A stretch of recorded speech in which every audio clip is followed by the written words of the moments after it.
This video is brought to you by Devout Decals, makers of reusable Catholic art for your home altar, your bedroom, and your home classroom.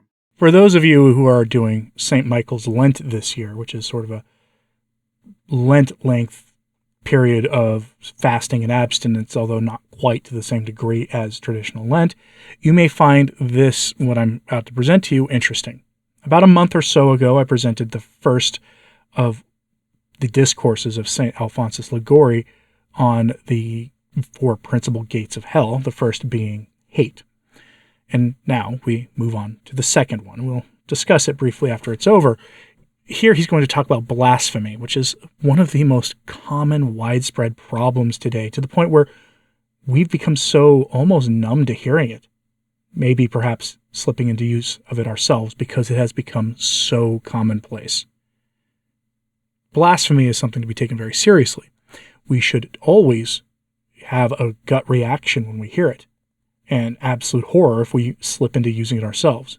It is a mortal sin, and we should always go to confession if we use it ourselves. I laugh when I say it because it's such a weird thing to think about doing.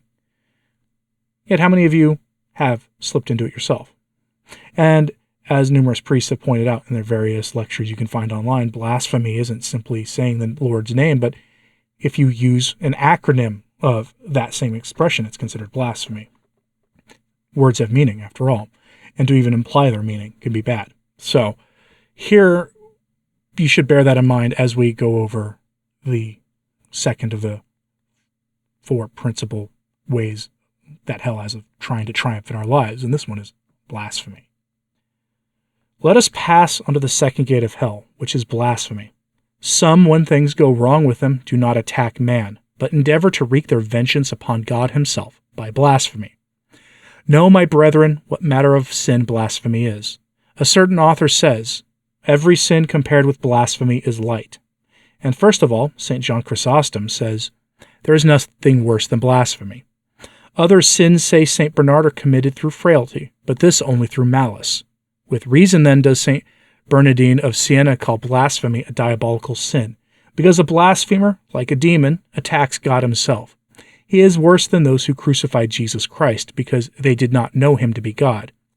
But he who blasphemes knows him to be God, and insults him face to face. He is worse than the dogs, because dogs do not bite their masters, who feed them, but the blasphemer outrages God, who is at that very moment bestowing favors on him. What punishment, says St. Augustine, will suffice to chastise so horrid a crime? We should not wonder, says Julius III, that the scourges of God do not cease while such a crime exists among us. Lorino cites the following fact. We read in the preface of the Pragmatic Sanction in France that King Robert, when praying for the peace of the kingdom, was answered by the crucifix that the kingdom never should have had peace if he had not eradicated blasphemy. The Lord threatens to destroy the kingdom in which this accursed vice reigns. They have blasphemed the Holy One of Israel. Your land is desolate. It shall be desolate. Oh, if there was always found someone to do what St. John Chrysostom advises. Strike his mouth and sanctify thereby thy hand. The mouth of the accursed blasphemer should be struck, and he should then be taken out of commission, as the old law commanded. And then he that blasphemeth the name of the Lord, dying, let him die. All the multitude shall do away. But it would be better if that were done which St. Louis, king of France, put in force. He commanded by edict that every blasphemer should be branded on the mouth with an iron. A certain nobleman having blasphemed, many persons besought the king not to inflict the punishment upon him, but St. Louis insisted upon its infliction in every instance, and some taxing him with excessive cruelty on that account, he replied that he would suffer his own mouth to be burned sooner than allow such an outrage to be put upon God in his kingdom. Tell me, blasphemer, of what country are you? Allow me to tell you, you belong to hell. St. Peter was known in the house of Caiaphas for a Galilean by his speech. Surely thou art also one of them, it was said to him, for even thy speech doth discover thee. What is the language of the condemned? Blasphemy. And they blaspheme the God of heaven because of their pains and wounds. What do you gain, my brethren, by these your blasphemies? You gain no honor by them. Blasphemers are abhorred even by their blasphemous companions. Do you gain any temporal advantage? Do you not see that this accursed vice keeps us forever in beggary? Sin maketh nations miserable. Do you derive pleasure from it? What pleasure do you derive from blaspheming God? the pleasure of the condemned. In that moment of madness past, what pain and bitterness does it not leave in your heart? Resolve to rid yourself of this vice in any event. Take care, if you do not abandon it now, that you will not carry it with you to your passing, as has happened to so many who have died with blasphemy in their mouth. But, Father, what can I do when the madness comes upon me? Good God, and there are no other means of working it off than by blasphemy? Say, cursed be my sins. Mother of God, assist me. Give me patience. Your passion, your anger will pass off quickly, and you will find yourself in the grace of God after the trial. If you do not act thus, you will find yourself more afflicted and more lost than before.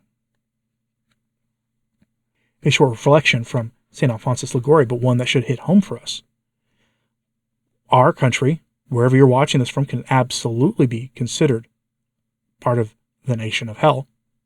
By that standard, blasphemy reigns. You can blaspheme the Lord on television. It's always interesting, I find. I with some friends have a tiny little YouTube channel where we review films. And one of the things that I always do at the very beginning is to warn people, okay, this movie does contain blasphemy or not, and other things that you should not observe. Because no one else is out there doing that. It just strikes me as crazy that isn't being done in our circles. And it's actually interesting when I encounter films that don't have that problem, because it's so common that most major Hollywood films do. Not just because it's a laziness of writing, but because of the malice of the writers. Malice they may not be aware of themselves. Malice that has been such a great part of their lives for so long that they take it as a given. That has become the normal in their lives. Don't let that become normal in our life. If you have a problem with if you suffer the vice of blasphemy, this would be a good time to get that vice worked out. This is especially true for converts, right? When converts come into the church, that should probably be the first thing you work out, is to get that done out of your life. If you have to focus on one thing, of course you should focus on all sins, of course, but if you had to put all of your energy into one, that would probably be the one. Because it's also, I say from experience as a convert myself, the easiest to break compared to some of the other things. So you should consider working on this vice if you have it. And if you know people around you who have it, who profess to be faithful Catholics, or even Protestants or whatnot, get this system, help them get this out of their system. Help correct them. It is a corporal work of mercy to correct sinners. We forget that. We tend to think that the correction of sinners is not something that isn't as important as other of the works of mercies, feeding the hungry, helping the poor, those sorts of things. Those are very important. But as works of mercy go, correcting the sinner is one of the most important. Do you find blasphemy to be as jarring as I do when you hear it? Let me know what you think about that in the comments. And if you think that blasphemy is as rife in America and the Western world as I tend to think of it is, or if you think I'm just being an old fuddy-duddy, let me know about that in the comments, please. And like and subscribe if you haven't. It does help. So does sharing this on social media. That helps too. As always, pray for the church. I'm Anthony Stine. Ave Maria.